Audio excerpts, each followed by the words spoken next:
Bonjour à toutes et à tous, chers passionnés d'ici tout commence. Aujourd'hui, attachez vos ceintures. Car l'épisode que nous allons explorer ensemble est sans doute l'un des plus puissants et bouleversants de cette saison. Un épisode qui marque un point de rupture, où tout ce qui semblait encore solide commence à s'effondrer, emporté par les choix, les silences, et les blessures du passé. Dans ce nouvel épisode, Marc Leroy joue avec le feu, et finit par s'y brûler. Confronté au chantage impitoyable de Paul, tiraillé entre sa fierté et l'amour qu'il porte à son fils Jim, il refuse de plier. Mais ce refus va déclencher une série de drames dévastateurs. Jim est arrêté sous les yeux de son père, menotté, impuissant face à un système qui broie. Pendant que Jasmine se bat seule pour obtenir justice. Et lorsque Rose découvre l'ampleur de ce qui se joue dans l'ombre, le couple qu'elle formait avec Marc s'effondre à son tour. Dans un silence glacé, entre larmes et incompréhension. Mais le moment le plus fort reste sans doute cette scène finale, glaçante, où Marc, brisé, replonge dans ses vieux démons. Balayant d'un revers de main 11 années de sobriété. Un geste lourd de sens, désespéré, tragique, qui vient sceller le destin d'un homme qui aura tout sacrifié, jusqu'à lui-même. Pour tenter de sauver ce qu'il lui reste. Dans cette vidéo, nous revenons en détail sur ce basculement psychologique, cette trahison familiale.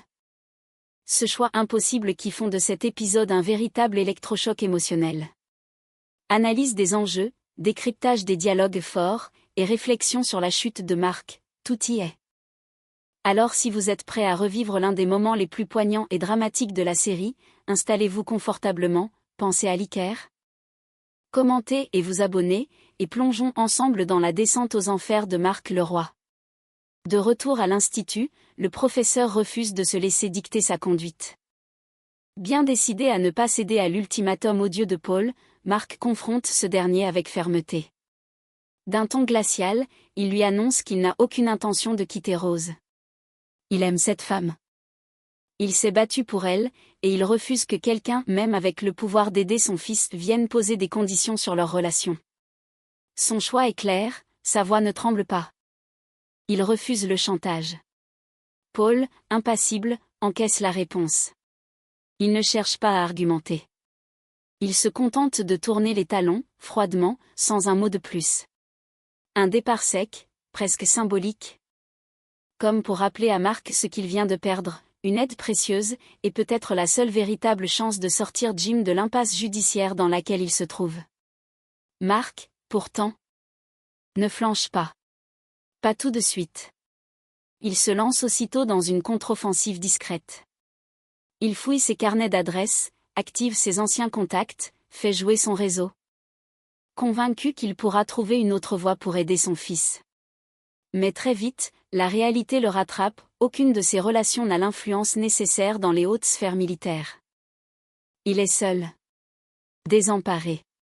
Et pour la première fois, il comprend que son orgueil, cette fois, pourrait avoir un prix bien trop lourd à payer.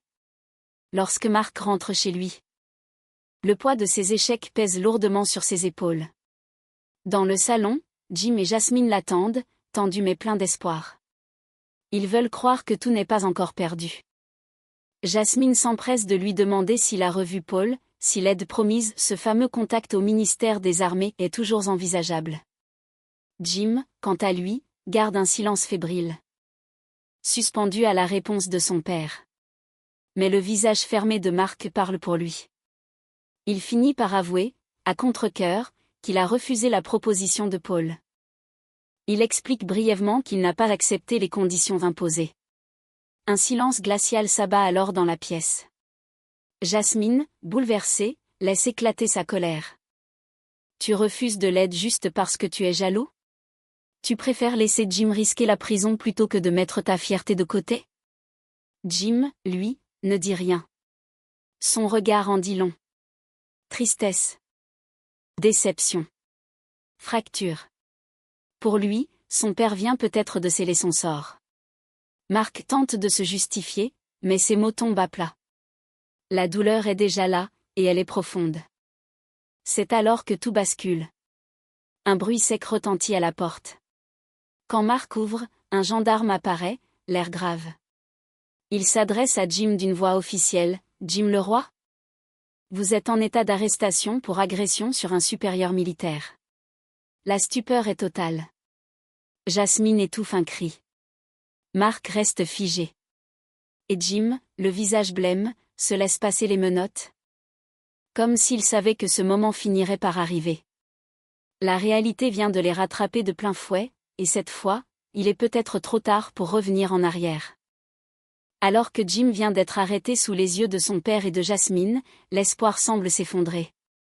Lourdement menotté, le jeune homme quitte la maison sous escorte, la tête basse. Tandis que Jasmine, figée, peine à retenir ses larmes. Mark, quant à lui, est accablé. Il comprend, peut-être trop tard, que son refus d'accepter l'aide de Paul a des conséquences terriblement concrètes. Mais la machine judiciaire est lancée, et elle ne pardonne pas les hésitations. Face à l'inaction de Mark, Jasmine refuse de céder au découragement. Animée par un instinct protecteur aussi fort que son amour pour Jim, elle se rend directement à l'Institut Auguste Armand. Elle cherche Paul.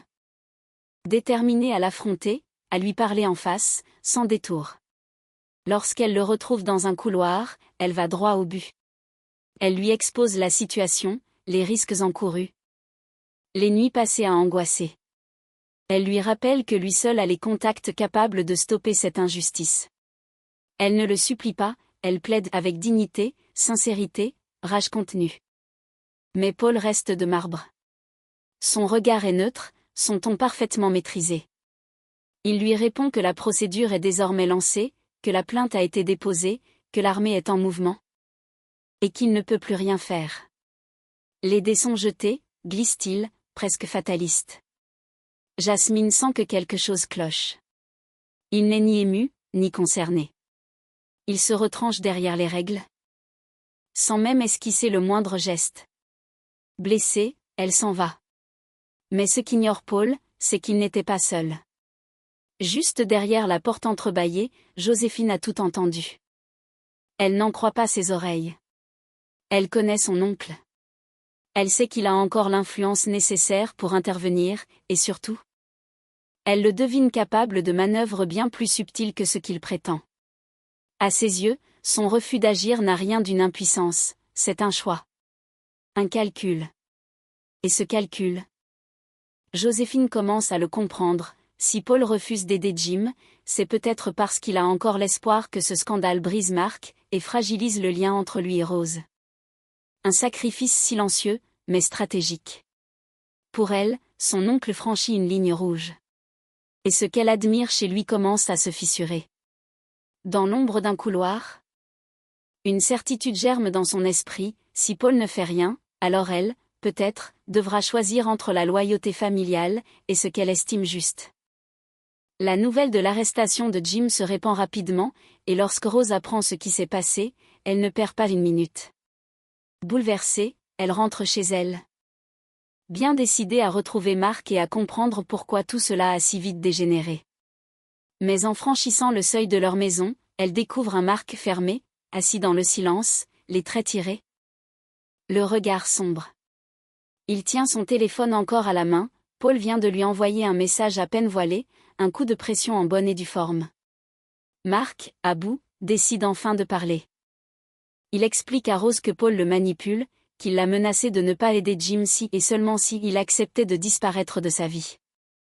Il tente de lui faire comprendre que ce n'est pas de la paranoïa, que Paul a placé cette condition de manière claire, brutale, et qu'il s'agit d'un véritable chantage affectif et stratégique. Mais Rose, fatiguée de cette guerre d'hommes, ne le croit pas. Pour elle, Mark déforme encore la réalité à travers le prisme de sa jalousie. Elle l'accuse de chercher un prétexte, de continuer à voir en Paul un rival, alors qu'elle-même lui a assuré que tout était terminé. Son regard se durcit, sa confiance vacille. Face à ce mur d'incompréhension, Mark prend une décision radicale. Il n'essaie plus de convaincre. Il se lève, la regarde droit dans les yeux, et lui dit que c'est fini. Il ne veut plus de cette tension permanente, de cette bataille émotionnelle où tout se mélange, l'amour, la fierté, la peur, les blessures du passé. Il lui demande, calmement mais fermement, de lui rendre les clés. Rose reste interdite. Elle encaisse sans un mot, mais ses yeux s'emplissent de larmes. Elle ne s'attendait pas à une rupture, pas comme ça, pas maintenant. Le cœur lourd, elle retire les clés de sa poche. Les dépose sur la table, puis tourne les talons, sans se retourner. Et dans le silence qui suit son départ, Mark reste seul. Plus seul que jamais. Il vient de perdre la femme qu'il aime, pour avoir refusé de trahir ses principes. La porte vient à peine de se refermer derrière Rose que Mark reste immobile, seul au milieu du salon. Comme vidé de toute énergie. Le silence, oppressant, n'est troublé que par les battements précipités de son cœur. Il baisse les yeux vers son téléphone, encore posé sur la table. Sa main tremble légèrement lorsqu'il l'attrape pour écrire un message. D'un geste mécanique, il informe Paul qu'il a fait ce qu'il lui avait demandé, Rose est partie. Il a rompu. Il a tenu parole. Quelques secondes plus tard, la réponse de Paul tombe, sèche, presque administrative, Jim sera libéré de sa garde à vue d'ici lundi. Aucune trace de remerciement. Aucun mot d'empathie. Juste une confirmation froide, comme une transaction bouclée. Un marché conclu. Mark fixe l'écran un instant, incrédule, puis le repose lentement, le visage fermé. Un sentiment de vide absolu s'empare de lui. Il vient de perdre la femme qu'il aime pour sauver son fils. Et même cette victoire semble amère, ternie par le prix exorbitant qu'il a dû payer. Alors, il se lève lentement, se dirige vers une étagère, et ouvre un tiroir soigneusement dissimulé. Là, posé à l'intérieur, il saisit un petit objet rond et lisse, son jeton de sobriété. 11 ans sans alcool. Gravé en lettres sobres, il symbolise des années de combat, de rechutes évitées, de volonté arrachée à la douleur. Mais ce soir, quelque chose cède. D'un geste brutal, Mark jette le jeton au sol. Le bruit métallique résonne dans la pièce comme un écho de sa détresse. Puis il se dirige vers le meuble à boissons. Il ouvre une porte. En sort une vieille bouteille d'alcool, scellée depuis plus d'une décennie. Il la débouche avec lenteur, presque avec respect, comme s'il saluait un vieil ennemi. Il verse un verre. Le liquide ambré tremble dans ses mains. Et puis, il boit. Longue gorgée. Sans hésiter. Sans détour. Et dans le silence de la nuit, Mark Leroy, brisé par le chantage, par l'amour perdu, par le poids de ses choix, replonge là où il s'était juré de ne jamais revenir. Et voilà, chers amis, la fin d'un épisode terriblement marquant. Un épisode où l'amour d'un père, la douleur d'un fils et la rage d'une compagne se heurtent à la froideur d'un chantage impitoyable. Mark Leroy, figure autrefois forte et droite, s'effondre lentement sous le poids des choix impossibles. Il voulait protéger son fils, mais il a tout perdu. Rose, sa sobriété, sa paix intérieure. Et au bout du chemin, il ne reste que le vide. Cette descente aux enfers nous rappelle à quel point les dilemmes moraux peuvent briser les êtres les plus solides. Et si la libération de Jim se profile à l'horizon, le prix payé est vertigineux. Paul, lui, sort vainqueur, du moins en apparence. Mais à quel coût? Et pour combien de temps? Dites-nous en commentaire ce que vous avez ressenti en regardant cet épisode. Paul a-t-il définitivement franchi la ligne rouge? Mark pouvait-il faire autrement? Et surtout, Mark saura-t-il se relever de cette chute? Merci d'avoir regardé cette vidéo jusqu'au bout. Si elle vous a touché, n'oubliez pas de liker, partager et vous abonner pour ne rien manquer des prochains résumés et analyses. On se retrouve très vite pour la suite, car à l'Institut Auguste Armand, rien n'est jamais vraiment terminé. À bientôt.